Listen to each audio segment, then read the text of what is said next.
இப்போ பார்த்தோன்னா முத்து வந்து கார் கிடச்சிச்சின்னு வீட்டில் ரொம்ப சந்தோஷமாக பேசுகிறாங்க. ஆனால் இந்த வந்து வீட்டில் இருக்க ஆள் யாரோ ஏதோ பண்ணியிருக்காங்க அப்படின்னு சொல்லிட்டு ஒரு சந்தேகத்தோடு பேசுகிறாரு. இதெல்லாம் கேட்டுட்டு நம்ம இவங்க சொல்கிறாங்க விஜயா, நான்லாம் இந்த மாதிரிலாம் பண்ண மாட்டேன். ஆனால் நீ வந்து எனக்கு பிடிக்கல உண்மைதான். ஆனால் நான்லாம் இந்த மாதிரி கெட்ட மாதிரி இதெல்லாம் பண்ண மாட்டேன்றாங்க. உடனே முத்து சொல்கிறாங்க, எனக்கு தெரியுமா நீங்கள் எவ்வளோ தான் கெட்டவங்க இருந்தாலும் இந்த மாதிரி நீங்கள் பண்ண மாட்டீங்க எனக்கு தெரியும் அப்படின்னு சொல்கிறாங்க.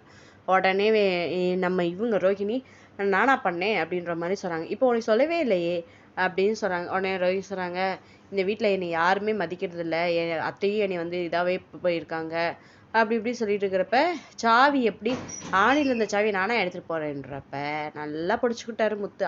ஆணியில் சாவி இருந்தது யார் சொன்னா? நாங்கள் சொல்லவே இல்லையே, நீயா சொன்னியே அப்படின்ற மாதிரிலாம் அவங்க வாயிலே மாட்டிக்கிட்டாங்க.